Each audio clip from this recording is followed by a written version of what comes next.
Donc, si vous regardez le livre de Ahmad al-Bayhaqi dans le Sunan al-Kubra, lorsque vous regardez dans la marge de Jawhar al-Nafis,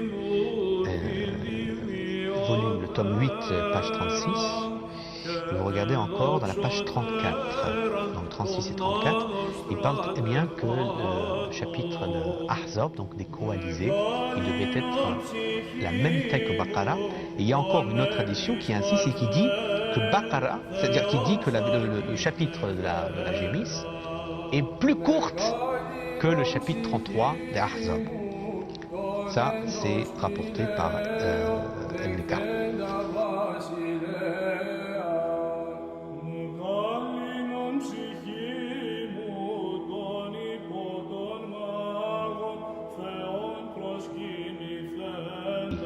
Dans le Jami' al-Qurtubi au tome 2, page 229, on confirme qu'Omar a dit effectivement et croit que le Coran, donc 2 tiers du Coran, a disparu.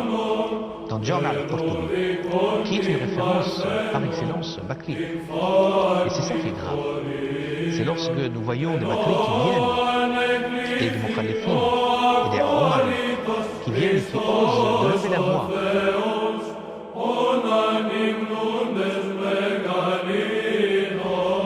Eux-mêmes, ils ont le Mus'haf de Aïcha. Eux-mêmes croient que le Abu Moussa Ash'ari et Aïcha et Omar ont une version du Coran différente.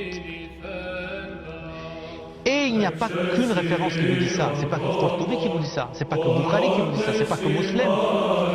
C'est même dans Siyuti et dans même leurs soi-disant savants contemporains croient à ceci.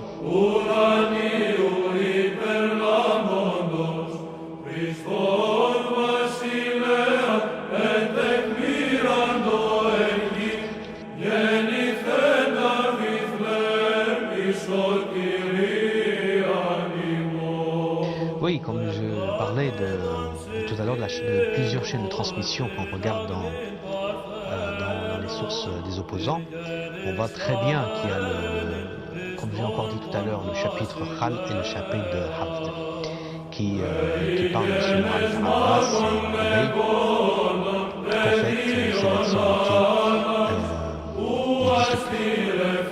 ils ont été disparus.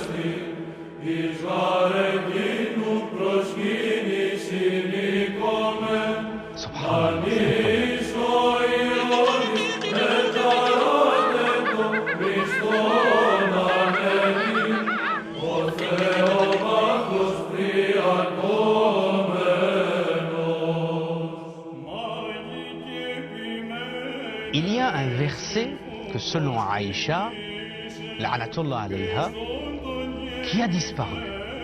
Et ce verset, c'est un verset clé et important. C'est un verset clé et important. Alors si vous regardez dans Jassas, Ahkam al-Qur'an, au tome 1, page 140, 139-140, vous voyez, ça continue sur... Il est dit très clairement, Amra a rapporté d'Aïcha, la'anatullah, qu'il existe parmi certains versets qui ont été révélés au Coran, qu'il y a ce verset qui a disparu. C'est le verset de l'allaitement de l'adulte. Donc je voudrais revenir sur un hadith que vous avez dit de Ibn Omar, qui a dit que personne parmi vous ne dise qu'il a trouvé le Coran en entier lorsqu'il n'est pas au courant de ce qu'est la totalité du Coran, parce que la plupart du Coran a été perdue. Plutôt devrait-on dire il a trouvé le Coran comme il a parlé. On trouve ça dans Dar al-Mantour, Al-Itqan aussi. Et donc moi je vais parler surtout de la chaîne de transmission. Donc Hadathana Ismaïl ibn Ibrahim. Donc le hadith il commence par ça. Donc Ismaïl ibn Ibrahim al-Zahabi. Donc il dit dans Al-Kashif, volume 1, page 242, il dit Hujja. Ibn Hajar dit Tiqa. Dans Taqrib al-Tahdib. Donc Taqrib al-Tahdib, il dit Hujja. An Ayoub. Ayoub al-Zahabi dit c'est le maître des savants. Donc Siyar A'lam al-Nubala. Et Ibn Hajar dit Tiqa. On a qui d'autre? On a Anna Nafi', il dit Dahabi, Ibn Hajar, il dit Thiqa. Et Ibn Omar, bien sûr, on connaît Ibn Omar. Bien évidemment, et donc ça, avec une chaîne authentique, et bien évidemment, tout ce qu'on a dit tout à l'heure, ils peuvent le vérifier, c'est authentique. Comme ça, ils n'ont pas besoin à chaque fois de revenir et de... Nous, contrairement à eux, nous, on ne prend pas les riwayats faibles, on prend les riwayats authentiques au Hassan parce que c'est une preuve contre eux. Et je voudrais dire, donc voilà, donc, on apprend ici que Ibn Omar, il dit que la plupart du Coran était perdu. Il faut comprendre que c'est incroyable.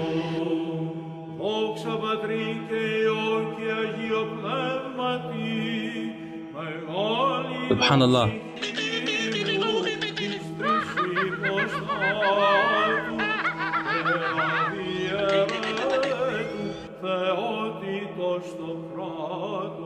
Subhanallah, pour prouver que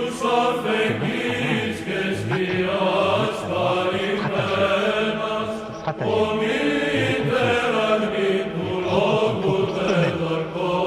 Subhanallah,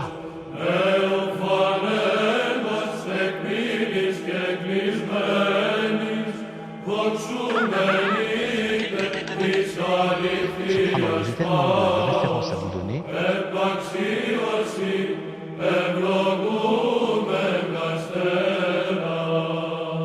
Sur ce tahrif al-Qur'an, sur la modification du Coran selon ceux qui se disent musulmans et qui prouvent, encore une fois, je vous le dis, les chers téléspectateurs, c'est que Omar, encore une fois, a été humilié. Omar, encore une fois, il a prouvé que c'était un mécréant à part entière et qu'il a prouvé au monde qu'il avait la haine contre l'islam et qu'il a voulu même changer le Coran en faisant croire que le Coran a complètement changé.